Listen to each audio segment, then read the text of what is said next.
முருகர் பக்தர்கள் எல்லாருக்குமே ரொம்ப ரொம்ப நன்றிங்க. என்னோட பதிவை பார்த்துட்ருக்கீங்க. நல்ல கருத்துக்களை தெரிவிக்கிறீங்க. நிறைய லைக் பண்ணுறீங்க. எல்லாருமே மனசார என்னை வாழ்த்துறீங்க.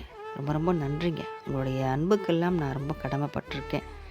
எல்லாருமே நிறைய பேர் இன்றைக்கி சொல்கிறீங்க, எங்கள் மனசில் இருக்கிறதா அப்படியே சொல்கிறீங்கம்மா.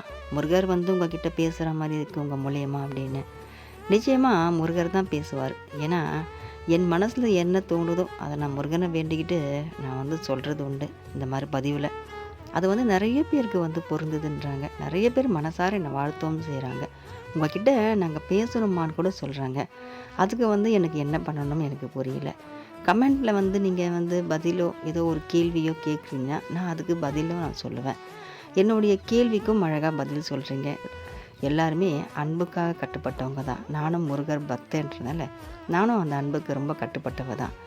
எல்லாருக்குமே ஒரு நல்ல மகளாகவும் நல்ல சகோதரியாகவும் நல்ல தோழியாகவும் நான் இருப்பேன். நிச்சயமாக நல்ல தாயாகவும் இருப்பேன். இன்னும் என்னோட சின்ன சின்ன குழந்தைங்களெல்லாம் இருக்காங்க இல்லையா, அவங்களுக்கு ஒரு நல்ல தாயாகவும் நான் என்றைக்குமே இருப்பேன்.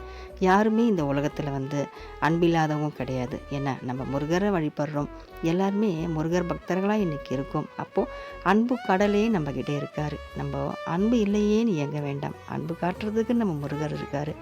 அவரோட அன்பில் தான் இன்றைக்கும் நம்ம வாழ்ந்துட்டுருக்கோம், சுவாசிச்சிட்ருக்கோம். நம்ம சுவாசிக்கிற காற்று கூட அது முருகனோட அன்பு காற்று தான். அதனால் எல்லாருமே அன்பாக இருப்பொழுவேன். எப்போவுமே முருகர் பக்தர்கள் எல்லாம் நல்லா இருக்கணும்னா நான் காலையில் எந்திரிச்ச உடனே மெடிடேட் பண்ணுறது உண்டு. எத்தனையோ பேர்கள் காசு இல்லாமல் அந்த ஒரு சிகிச்சை கூட பணம் இல்லாமல் அவஸ்தைப்பட்டுட்ருப்பாங்க. அவங்கள காப்பாற்று முருகான்னு எப்போவுமே காலைல எந்திரிச்ச உடனே எல்லாருக்காகவும் நான் தியானிக்கிறது உண்டுங்க. நல்லவங்க எல்லாம் இந்த உலகத்தில் கஷ்டப்பட்டுட்ருக்காங்க. அவங்களுக்கு எல்லாம் நீ காப்பாற்றணும் முருகான்னு சொல்லிட்டு எப்போவுமே நான் முருகனை தியானிக்கிறது உண்டு. என்கிட்ட பேசணும்னு விருப்பப்படுறவங்க கமெண்ட் பண்ணுங்கள். அதுவும் உங்களுக்கு சௌகரியமான ஒரு நேரத்தையும் அதில் குறிப்பிடுங்க. பார்ப்போம் எத்தனை பேர் கமெண்ட் பண்ணுறீங்கன்னு பார்ப்போம். இது வரைக்குமே நிறைய பேர் பேசணும்னு சொல்லியிருக்கீங்க. இன்னும் எத்தனை பேர் சொல்கிறீங்கன்னு பார்ப்போம். அதை பார்த்துட்டு ஒரு பதிவு, லைவான ஒரு பதிவு என்னால் போட முடிஞ்சாலும் நான் முருகன் அருளால் நிச்சயமாக போடுறேன். உங்கள் கேள்விக்கும் பதில் நான் சொல்கிறேன். எல்லாருக்கும் நன்றி. வெற்றிவேல் முருகனுக்கு அரோகரா.